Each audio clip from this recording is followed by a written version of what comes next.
Di-Pertua, terima kasih kepada Yang Berhormat Jempol yang menunjukkan keprihatinan beliau terhadap peluang pekerjaan dan juga revolusi industri 4.0.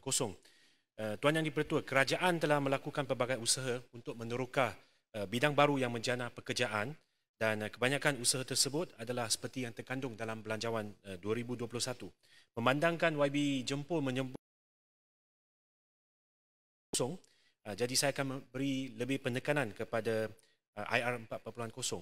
Tuan Yang Di-Pertua, dasar industri 4.0 atau dinamakan sebagai Industry Forward yang telah dilancarkan oleh kerajaan bertujuan menggalakkan syarikat-syarikat tempatan, khususnya perusahaan kecil dan sederhana PKS untuk mengaplikasikan pendigitalan dan teknologi industri 4.0 di dalam proses pembuatan serta sistem pengurusan syarikat.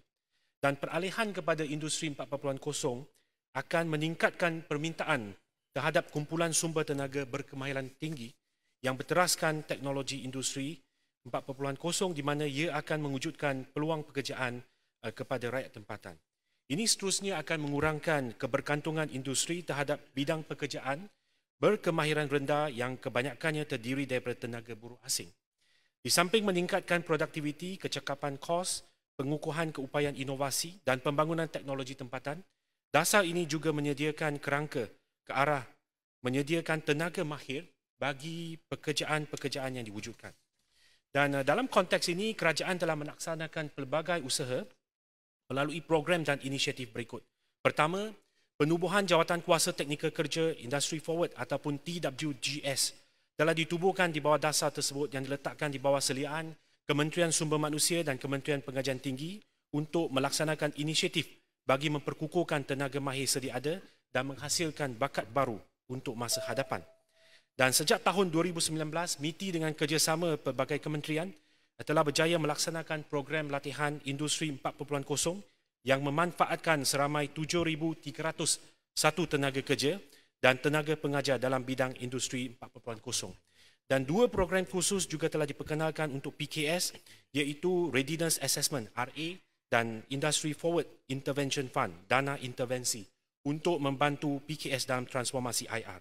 Bagi tempoh 2019 hingga 2020, kerajaan telah memperuntukkan sejumlah 22 juta untuk melaksanakan program RA yang merangkumi latihan dan untuk penilai-penilai, program seranta dan lain-lain.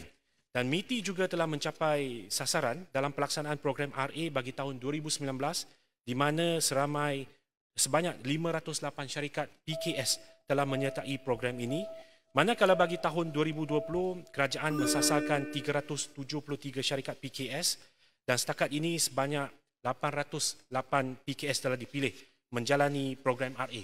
Dan untuk dana intervensi sejumlah 35 juta telah diperuntukkan bagi tahun 2019 dan 2020. Dan akhir sekali Tuan Yang Di-Pertua, sehingga November 2020 tahun ini, sebanyak 138 permohonan dana intervensi telah diterima dan 63 syarikat PKS telah diluluskan dengan geran padanan tersebut. Terima kasih Tuan Yang Di-Pertua. Soalan tambahan sila Jempol. Terima kasih Speaker, terima kasih Timbalan Menteri yang jawab cukup lengkap.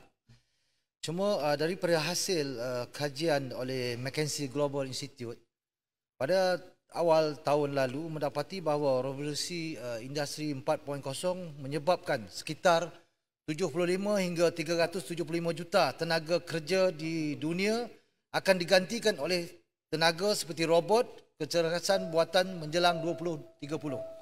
Perkembangan revolusi industri 4.0 bukan sahaja mendorong kepada pertumbuhan ekonomi, mencipta profesional baru tetapi juga mempunyai kos lepas, pengganti dan pengecilan tenaga kerja.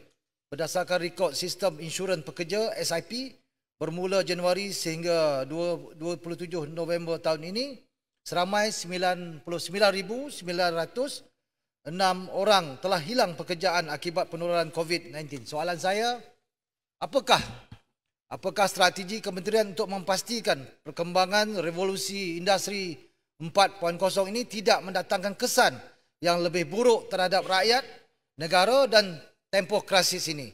Dan apakah penstabilan antara penggunaan teknologi dan tenaga sumber manusia dalam suatu industri boleh dilakukan bagi mengelakkan peningkatan kadar pengangguran terus berlaku di masa hadapan. Terima kasih. Sila Timbalan Menteri, 1 minit.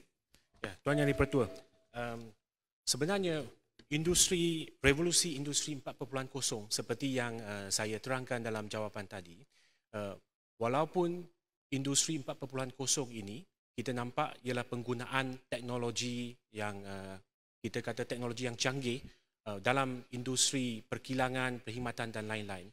Tetapi dia juga akan menciptakan kerja-kerja yang kita kata berkemahiran tinggi, di mana kita nampak hala tuju pembangunan negara kita pada masa depan dalam sektor perkilangan dan juga pembangunan industri, kita menuju ke hala mendapatkan pelaburan yang berteknologi tinggi dan juga kita harap pekerja-pekerja dalam bidang ini akan mempunyai pendapatan yang tinggi. Maka industri 4.0 ini dia memberi satu peluang kepada kita untuk kita kata melahirkan generasi pekerja yang baru yang boleh menggunakan, mengaplikasikan teknologi baru dalam sektor perkilangan dan perindustrian, dan dia sebenarnya akan menambah pekerjaan kepada rakyat tempatan kerana yang digantikan ialah industri-industri, ialah tenaga buruh dan kerja yang kita bergantung kepada tenaga buruh asing sekarang. Terima kasih Tuan Yang Dipertua. Terima kasih Timbalan Menteri.